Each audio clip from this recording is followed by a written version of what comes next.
Purely personal opinion కదా, it's purely my personal opinion. It's my purely personal opinion అని చెప్పి మాట్లాడుతూ ఉంటాం. అవతల వ్యక్తులు టేస్టీ తేజ గురించి ఏదైనా చెప్తున్నప్పుడు వాళ్ళది కూడా పర్సనల్ ఒపీనియన్గా తీసుకోవచ్చు కదా అని చెప్పి అడిగారు. పర్సనల్ ఒపీనియన్ నేను అంటున్నా, it's your personal opinion, I respect it, కానీ నేను దాన్ని యాక్సెప్ట్ చేయను. అది ఎందుకు యాక్సెప్ట్ చేయను? అది వాళ్ళ ఒపీనియన్ అండి, దాన్ని నేను ఎట్లా యాక్సెప్ట్ చేస్తాను? ఒక్కొక్కసారి అది మీ ఒపీనియన్ మార్చుకోమని నేను చెప్పను. మీ ఒపీనియన్ నేను రెస్పెక్ట్ ఇస్తాను, అది యాక్సెప్ట్ చేస్తాను, బట్ నేను ఎందుకు చేశాను నా రీజన్ చెప్తాను. ఇది నేను చెప్పింది అక్కడ ఏ విషయం అయినా. కానీ ఇది ఎక్కడి నుంచి వచ్చింది మీకు it's my purely personal opinion ఎందుకు స్టార్ట్ చేసి? లాస్ట్ సీజన్ లో కూడా ఉంది, లాస్ట్ సీజన్ లో positive vibes negative vibes last time, ఈసారి అసలు వాళ్ళదాన్ని ఎందుకులే అని. ఎందుకంటే ప్రతి మనిషి మనం మాట్లాడేది మనకు అనిపించిందే మాట్లాడతాం. కొన్ని ఇప్పుడు బయట మన నిజ జీవితంలో కూడా ఇప్పుడు మీరు నన్ను అడిగే క్వశ్చన్ మీకు అనిపించినయే, మీరు చూసినవి మీకు ఇలా అనిపించింది మీరు నన్ను అడుగుతారు. ఇప్పుడు నేను చెప్పేది ఏంటి, నాకు అనిపించింది నేను చెప్తున్నా. అందుకని నేను మాట్లాడేది ఏదైతే నుంచొని మాట్లాడుతున్నానో it's purely my personal opinion. నాకు ఏదైతే నేను చూసిన దాన్ని బట్టి నాకు ఏమైతే అనిపించిందో నేను అదే మాట్లాడుతున్నాను అనేది క్లారిటీ చెప్తున్నాను అంతే. అవినాష్ రోహిణి లేకపోయి ఉంటే టేస్టీ తేజ ముందే ఎలిమినేట్ అయిపోయేవాడు అని అంటారు. టాప్ 5 వచ్చేవాడిని. ఎందుకేంటన్నా మీరు చూసారు గేమర్ పరంగా సూపర్ అన్నారు. ఇప్పుడు అవినాష్ అన్న రోహిణి గారు లేకపోతే ఎంటర్టైన్మెంట్ నాదే కదా, ఇంకా అల్లాడుకునేవాడిని, ఒక్కొక్కరిని సరదాగా ఆడేసుకునేవాడిని. ఇంకో 2 వారాలు ఎక్స్ట్రానే ఉండేవాడిని అప్పుడు నేను. నువ్వు రోహిణి కూర్చొని ఎంటర్టైనర్ గురించి మాట్లాడారు కదా, అది ఎందుకు మాట్లాడాలనిపించింది? లైక్ అది ఫ్లోలో వచ్చేసింది. ఎందుకంటే రోహిణి గారికి ఇంటి నుండి వీడియో వచ్చింది, నాకు ఇంటి నుండి వీడియో వచ్చింది. ఆ వీడియో వచ్చినప్పుడు వాళ్ళు అన్నారు, మా అమ్మ వాళ్ళు రోహిణి వాళ్ళ అమ్మాలు కూడా చెప్పింది, అరే నానిగా బాగా ఆడుతున్నారా, టాప్ 5 దాకా ఉండాలరా, టాప్ 5 లో ఉండాలరా మా అమ్మాలు చెప్పారు. రోహిణి వాళ్ళ అమ్మ కూడా కాలు బాగోపోయినా మంచిగా ఆడుతున్నామా, టాప్ 5 ఉండమ్మా అన్నారు. మిగిలిన వచ్చిన కంటెస్టెంట్స్ అందరూ విన్నర్ అయిరా, కప్పు తీసుకురావాలని చెప్పి వాళ్ళ పేరెంట్స్ వీడియో బయట వచ్చినాయి. ఇదేంటి ఇల్లు టాప్ 5 దాకా అన్నారు, వినరావా అంట. మరే మనం విన్నర్ల కామరాదు వాళ్ళకి కూడా తెలుసులేరా, అందుకే ఉన్నంతకాలం చేసేద్దాం, ఆడేసుకుందాం, వెళ్ళిపోదాము అని ఆశ అట్లొచ్చింది అంతేలే. కానీ అది బయటకు వచ్చి ఇంత వైరల్ అవుతుందని మేము అనుకోలేదు, అస్సలు ఎక్స్పెక్ట్ చేయాలి. అది ఆ మూమెంట్ లో మాకు అనిపించింది, అవును నిజా కదా. ఆవిడ కూడా అన్నారు, అవునండి ఎంటర్టైనర్ కప్పులీరు, మనం ఉన్నంతకాలం ఎంటర్టైన్మెంట్ చేసేసుకుని వెళ్ళిపోవటమే, మన పని మనం చేసుకుందామండి, ఇదే మేము మాట్లాడుకుందాం. టేస్టీ తేజకి బయట ఫ్రెండ్స్ చాలా తక్కువ మంది సపోర్ట్ చేశారు ఈ సీజన్ లో. ఎందుకంటే అంటే సపోర్ట్ చేయని వాళ్ళకి ఇంకా అదంతా కాదు, టేస్టీ తేజకి సపోర్ట్ చేయని వాళ్ళకి ఏం చెప్పాలనుకుంటున్నావు? నార్మల్గా సపోర్ట్ చేయని వాళ్ళకి మేబీ వాళ్ళకి ఇంకో సపోర్ట్ వేరే వాళ్ళకి సపోర్ట్ చేయాలి. నాకు నా సీజన్ వాళ్ళు అందరూ పెట్టారండి స్టోరీస్, సీరియస్లీ. సీజన్ గురించి అనే కాదు, ఆడియన్స్ అయినా లేకపోతే ఎవరైనా అందరి గురించి మాట్లాడుతున్నారు. లేదా వాళ్ళకి కొంతమందికి నచ్చుతానండి, నచ్చిన వాళ్ళు సపోర్ట్ చేశారు, నచ్చిన వాళ్ళు సపోర్ట్ చేయలేదంటే వాళ్ళకి నచ్చలేదు. It's their purely personal opinion అంతే. I respect them. ఒక ₹1,00,00,000 క్వశ్చన్, క్వశ్చన్, హౌస్ లో నుంచి బయటకు వచ్చిన అందరూ సన్నంగా అయ్యారు. లాస్ట్ సీజన్ కూడా 2 kgs పెరిగి వచ్చే విష్ణు ఎలా ఉండే వచ్చినా వెళ్ళినప్పుడు ఎలా ఉండేది చూసావా? తగ్గిపోయారు మేడం గారు చాలా. అసలు మొత్తం ఇది మేడం మార్నింగ్ అసలు టిఫిన్ చేయరు, ఓన్లీ 1 మీల్, మధ్యాహ్నం భోజనం చేస్తారు, రాత్రికి మళ్ళీ చేస్తారు అంతే. పొద్దున పూట టిఫినే చేయరు.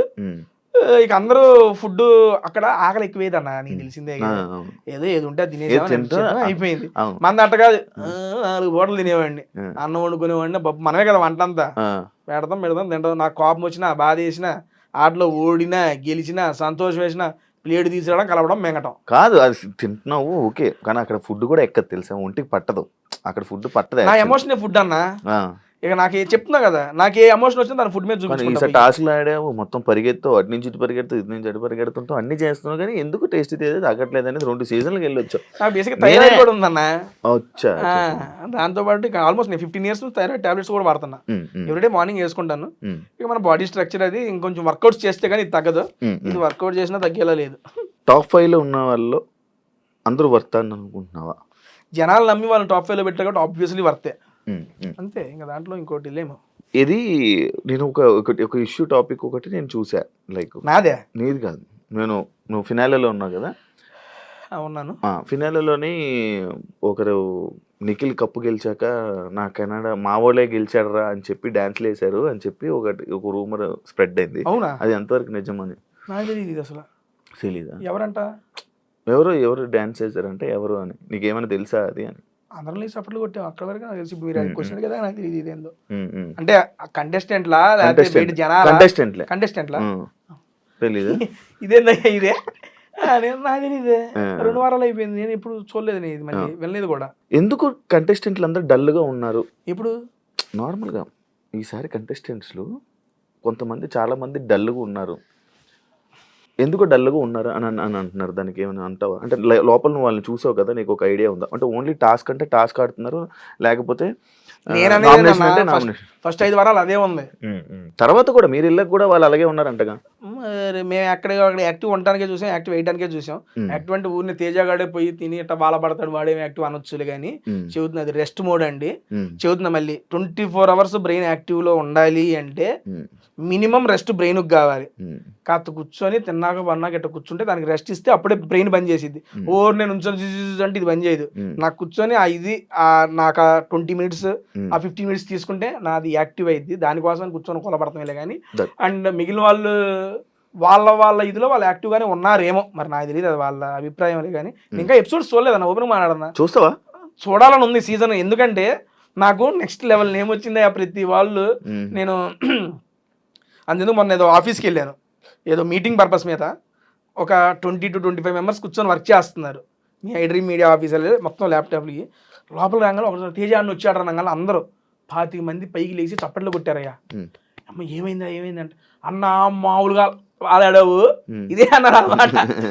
ఏదిరా నా భలే ఆడావు అన్న, పోయినసారి చూస్తే వెళ్ళావు ఏదో చేస్తున్నావు, ఈసారి వచ్చి ఏదో చేస్తావులే అనుకున్నా కానీ నెక్స్ట్ లెవెల్ అన్నా నీ మీద రెస్పెక్ట్ పెరిగిందని ఒక్కళ్ళు మాట్లాడుతుంటే అసలు నాకు లిటరల్లీ గూస్ బంప్స్ వచ్చినాయి. అరే నా గురించి అయినా వీళ్ళు మాట్లాడుతుంది. 25 మంది అన్న నా లైఫ్ లో మామూలుగా మన స్టేజ్ మీద వెళ్తాం, మనం గెస్ట్ గా వెళ్తున్నప్పుడు చేసి చప్పట్లు అది వేరే అన్న. వాళ్ళు వర్క్ లో ఉన్నారు, నేను ర్యాండమ్ గా వెళ్ళాను, చూసి లెగిసి ఒకళ్ళు చప్పట్లు కొట్టారు, లెగిసి నుంచి అందరు కొట్టారన్న. ఎలా ఉంటదన్న ఆ మూమెంట్, అంత పేరు నాకు ఈ సీజన్ ఇచ్చిందన్న.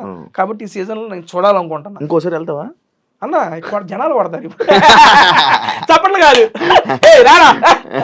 వద్దన్న అత్యాసొద్దు, వచ్చిన దాంతో సంతృప్తి చెందుదాం. I'm very much satisfied with my big boss experience. ఏం చెప్పాలనుకుంటున్నావు ఆడియన్స్ కి? ఇప్పుడు ఆ 4 వారాలను సపోర్ట్ చేసిన నీకు సపోర్ట్ చేసిన అందరికి ఆడియన్స్ కి ఏమైనా చెప్పాలనుకుంటున్నాను? ఒకటే నా బేసిక్ గా జబర్దస్త్ నుంచి మీరు నన్ను ఆదరిస్తూ ఎంకరేజ్ చేస్తూ వచ్చారు. మీరు ఎంకరేజ్ చేయడం వల్లే ఆ టేస్టీ తేజ అనేది పెట్టుకున్నాను. సెలబ్రిటీస్ తో ఫుడ్ వీడియోస్ చేసుకుంటున్నాను. అది బిగ్ బాస్ దాకా చేరి వాళ్ళు నాలో ఏదో వందలే విషయం అని చెప్పి దాంట్లోకి తీసుకున్నారు. ఒక సీజన్ తో అవ్వకుండా అది 2వ సీజన్ కూడా కొనసాగిందంటే సీరియస్లీ అది మీరు చూపించిన ప్రేమ ఆప్యాయత అంటే అంతమంది ఏం చెప్పలేదు. లేకపోతే ఇంతమంది కంటెస్టెంట్ ఉండగా 2వసారి తేజగాడు ఎందుకన్నా, అంతమంది ఎంటర్టైనర్లు పోతున్నా తేజగాడు ఎందుకన్నా, ఏదో భిన్నంగా వాళ్ళలో ఉందని వాళ్ళు అనుకున్నారు. అండ్ ఎప్పుడైతే కంటెస్టెంట్స్ లోపల వాళ్ళని చూశాను ఎంటర్టైనర్స్ ని, 2వ వారం 3వ వారం నేను బయటకు వచ్చేస్తా అనుకున్నా. అయినా కూడా 13వ వారం దాకా నన్ను అట్టి పెట్టారని, నా ఆట నచ్చి నన్ను మెచ్చి మీరు అట్టి పెట్టినందుకు థ్యాంక్ యూ సో మచ్. ఇంకా ఈ యొక్క జర్నీ కంటిన్యూ అయితే నా యొక్క యూట్యూబ్లో టేస్టీ తేజాలో నా ఫుడ్ వీడియోస్ చేసుకుంటానే ఉంటాను. మీకు నాకు చేయగలిగినంత ఎంటర్టైన్మెంట్ మీకు చేస్తూనే ఉంటాను. సపోర్ట్ చేసి ఎంకరేజ్ చేయండి. Thank you so much. ఇంత మించి నేను ఎక్కువ ఏం చెప్పలేను. అండ్ ఇంకోటి దీనికి అదనంగా ఇంకోటి చెప్పాలనుకుంటున్నా అన్న, బిజినెస్ పరంగా ఒకటి స్టార్ట్ చేసుకున్నాను. దాన్ని కూడా నెక్స్ట్ లెవెల్ ఎంకరేజ్ చేశారు.